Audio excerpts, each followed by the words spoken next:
కృపగల దేవుడు మన ప్రభు యేసు పరిశుద్ధ నామములో కూడి వచ్చిన మీ అందరికీ నా హృదయపూర్వకమైన వందనాలు తెలియజేద్దాం.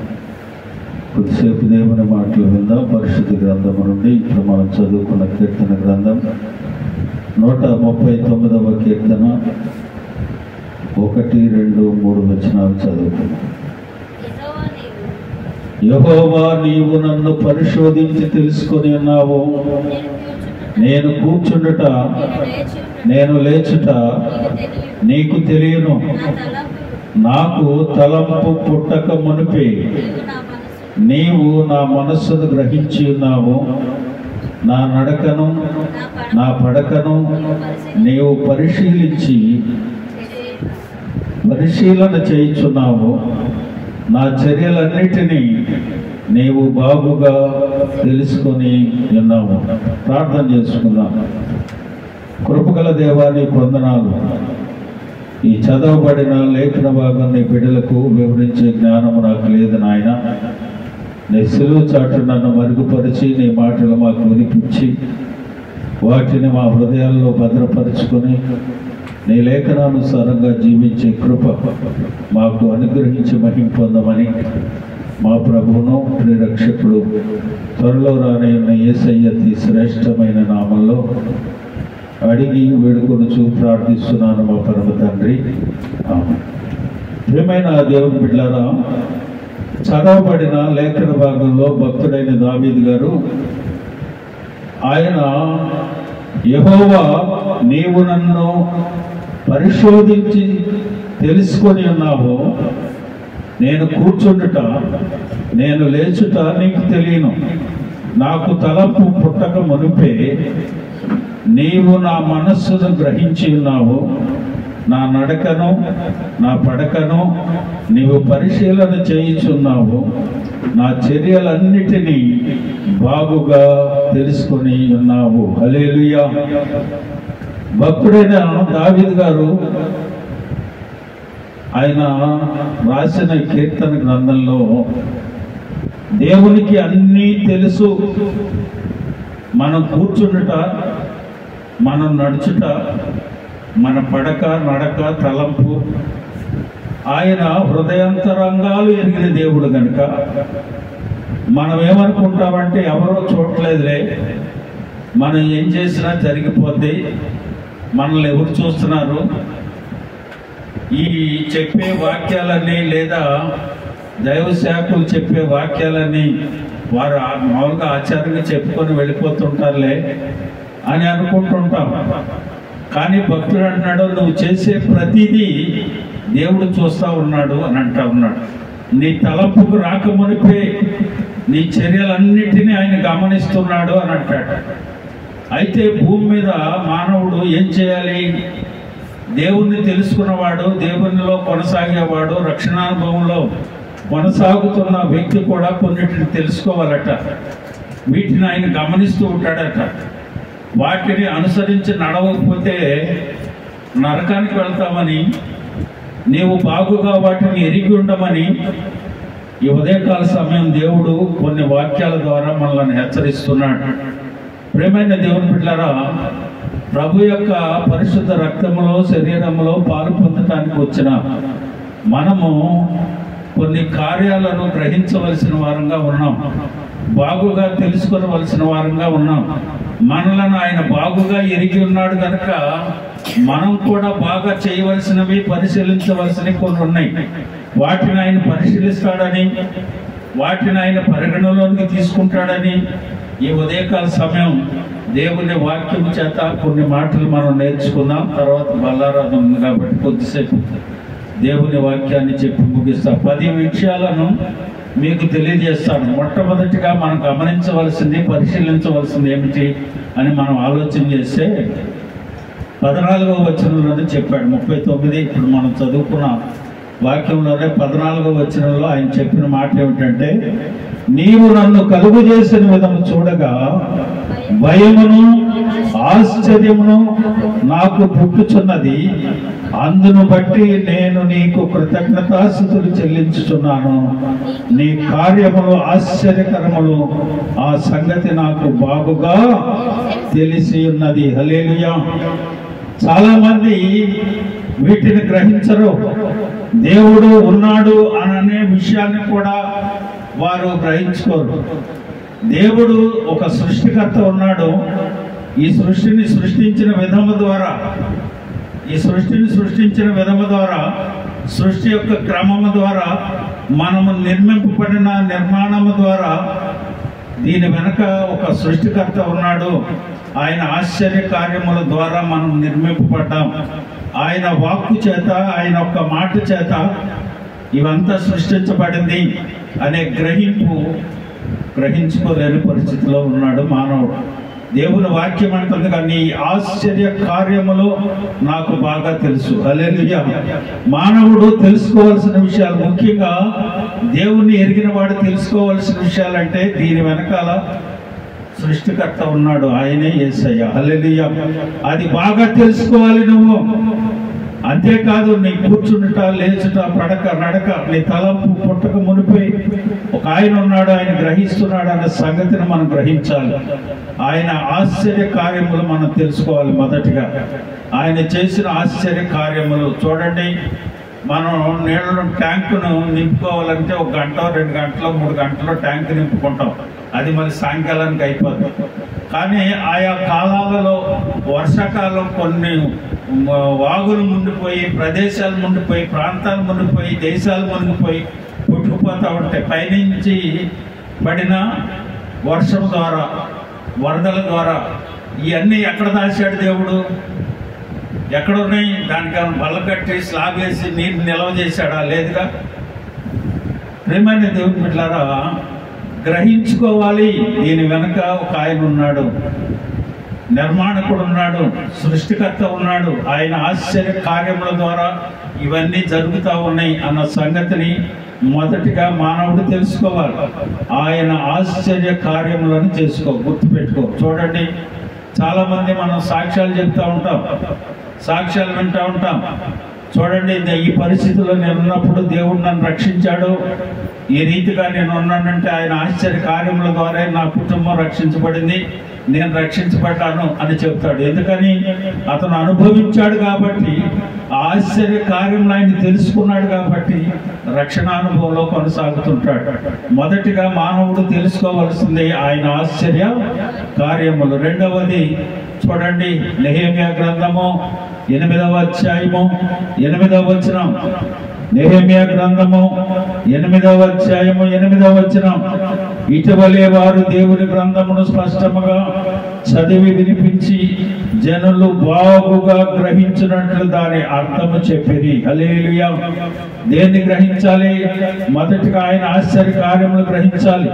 రెండవది వాక్యాన్ని గ్రహించాలి. దేవుని గ్రంథమును స్పష్టముగా చదివి వినిపించి జనులు బాగుగా గ్రహించినట్లు దాని అర్థము చెప్పిరి. వాక్యాన్ని గ్రహించుకోవాలి. వాక్యం ఏమైంది? ఆదియందు వాక్యం ఉండెను, వాక్యము దేవుని అంత ఉండెను, ఆ వాక్యమే దేవుడై ఉండెను, ఆ వాక్యమే కృపా సత్య సంపూర్ణుడుగా మన మధ్య నివసించను. ఆ వాక్యాన్ని నువ్వు గ్రహించుకునేవాడివిగా ఉండాలి. మొదటిగా దేవుని ఆశ్చర్య కార్యములు జ్ఞాపకం చేసుకోవాలి. రెండవది ఆయన వాక్యాన్ని బాగా గ్రహించిన వారముగా ఉండాలి. ఈ వాక్యమే సత్యమని, ఈ వాక్యమే నిన్ను మార్చేదని, నిన్ను బలపరిచేదని, నీ త్రోవలకు వెలుగని, నీ జీవకు ఎంతో మధురమని. ప్రియమైన దేవుని బిడ్డలారా, ఆ వాక్యాన్ని గ్రహించగలిగిన వ్యక్తులముగా మనం ఉండాలి. మొదటిగా ఆయన ఆశ్చర్య కార్యాలు, రెండవది వాక్యము, మూడవది చూడండి సామెతల గ్రంథం 23వ అధ్యాయం 1వ వచనం. నీవు ఏలికలలో భోజనము చేయి కూర్చుండి ఉండినడలా నీ ఎవరి పక్షమునున్నావో బాగుగా యోచించుము. చూడండి, ఈరోజు దేవుణ్ణి తెలుసుకున్న వారు కూడా ఎవరి పక్కన ఉంటున్నారు? ఏలికల పక్కన ఉంటున్నారు. చూడండి, ఒక మీటింగ్ పెడితే అది దేవుని పక్షంగా జరుగుతుంది. కానీ మనం ఏం చేస్తారంటే, మన వాళ్ళందరూ మంత్రుల్ని, రాజకీయ నాయకుల్ని వీళ్ళందరినీ పిలిచి వాళ్ళకి దండేసి దండాలు పెట్టి వాళ్ళ గురించి డబ్బులు కొట్టి వాక్యానికి దైవజనునికి సమయాన్ని తక్కువ ఇచ్చి వాళ్ళని ఎక్కువగా పొగుడుతూ ఉంటారు. అందుకని వాక్యం అంటుంది, నువ్వు ఎవరి పక్షంగా ఉంటున్నావు, ఎవరి పక్షంగా నువ్వు పరిచర్య జరిగిస్తున్నావు? దేవుని పక్షంగా దేవుని గురించి సువార్తను ప్రకటించవలసిన సంగతిని విస్మరించి దైవజనులకి వాక్యానికి సమయం ఇవ్వకుండా ఈ భజనలు చేయటానికి మొదలు పెడుతూ ఉంటాం. అందుకని వాక్యం అంటే మొదటిగా నువ్వు ఎవరి పక్షంగా ఉన్నావో బాగా తెలుసుకో. దేవుని పక్షంగా ఉన్నానని చెప్పి లోకానుసారమైన విషయాలలో నీవు ఉండటానికి వీలేదు. మొదటిగా ఎవరిని గ్రహించాలి? ఆశ్చర్య కార్యములు, ఆయన ఆశ్చర్య కార్యములు. రెండవది వాక్యము. మూడవది నీవు ఎవరి పక్షంగా ఉన్నావో. లోకానుసారమైన విషయాలలో అధికారుల పక్షంగా ఉంటున్నావో, లోకానుసారంగా ఉంటున్నావో, దేవుని పక్షంగా నీవు దేవుని పరిచర్యలో దేవుని పక్షంగా నీవు కొనసాగుతున్నావో అది గమనించాలి. నాలుగవది చూడండి, యోబు గ్రంథము 8వ అధ్యాయము 9వ వచనం. యోబు గ్రంథము 8వ అధ్యాయము 9వ వచనం. మునుపటి తరముల వారి సంగతులు విచారించుము, వారి పితరులు పరీక్షించిన దానిని బాగుగా తెలుసుకో. హల్లెలూయా. మన పితరులు నడిచిన మార్గం ఆయన చెప్పాడు. ఏమన్నాడు యేసయ్యా? నేను అబ్రహాము దేవుడను, యాకోబు దేవుడను, ఇస్సాకు దేవుడను అని చెప్పాడు. వారి దేవుడు ఎలాగయ్యాడో, వారు ఎలాగ నడిచారో, వారు ఎలాగ నడిస్తే వారి పేరు పక్షంగా నేను వారి దేవుడని చెప్పాడు. అలాగనే నీవు కూడా దేవుని యొక్క భయములో భక్తిలో పెరిగితే, దేవుని యొక్క భయంలో భక్తిలో పెడితే ఆయన అంటాడు, నేను ఫలానా పిల్ల దేవుణ్ణి, ఫలానా వారి దేవుణ్ణి అని చెప్పుకోగలుగుతాడు. ఎలాగంటుంది వాక్యము? నీవు మునుపటి తరముల వారి సంగతిని విచారించు, వారి పితరులను పరీక్షించిన దానిని బాగుగా తెలుసుకో. హల్లెలూయా. మార్గంలో నిలిచి చూడుడి, పురాతన మార్గముల గురించి విచారించుడి, మేలు కలుగు మార్గం ఏదని అడిగి తెలుసుకొని అందులో నడవమని దేవుని వాక్యము సెలవిస్తా ఉంది. మన పితరులు నడిచిన మార్గాన్ని తెలుసుకొని వారు ఏ రీతిగా దేవునిలో కొనసాగారో, వారు ఏ రీతిగా దేవునిలో కొనసాగితే దేవుడు వారిని ఆశీర్వదించాడో, నేను వారి దేవుడిని ఏ రీతిగా చెప్పుకున్నాడో అలాగనే మనము కూడా నడవాలి. వారు ఏ మార్గంలో నడిచారు, వారు ఏ మార్గంలో ఉన్నారో నడిచి మనం కూడా ఆ రీతిగా ఉండాలి. తర్వాత చూడండి 81వ కీర్తన 10వ వచనం. 81వ కీర్తన 10వ వచనం. ఐగుప్తుల దేశంలో నుండి నిన్ను రప్పించిన నీ దేవుడు నాకు యెహోవాను నేనే, నీ నోరు బాగుగా తెరువుము, దానిని నేను నింపెదను. హల్లెలూయా. ఏమి నింపుతాడంటే దేవుడు? దేనితో నింపుతాడంట?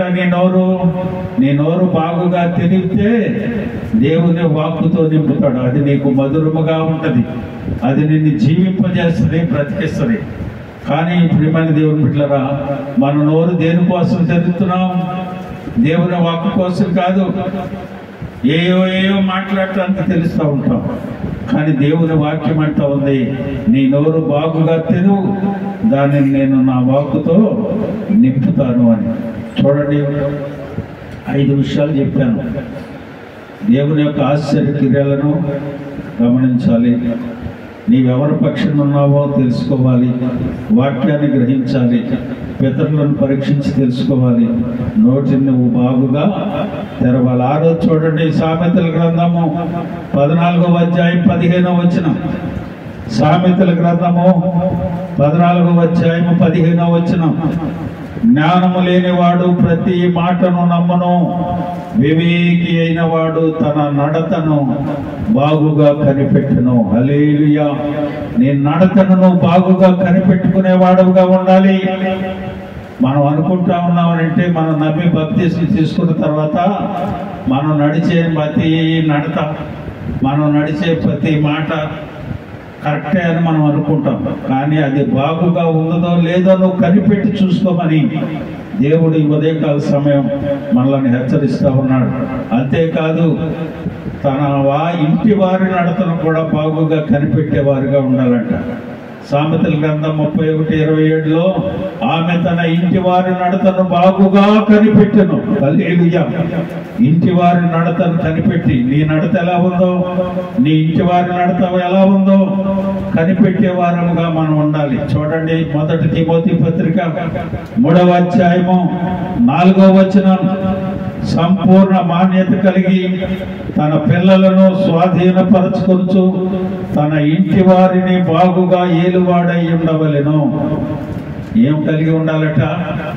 రక్షించబడిన వాడు రక్షణలో కొనసాగటమే కాదు, సంపూర్ణ మాన్యత కలిగి తన పిల్లలను స్వాధీనపరచుకొనుచు తన ఇంటి వారిని బాగుగా ఏలువాడై ఉండాలి. ప్రియమైన దేవుని బిడ్డలారా, నీ నడతను బాగుగా చూస్తున్నావా? నీ ఇంటి వారి నడతను బాగుగా చూస్తున్నావా?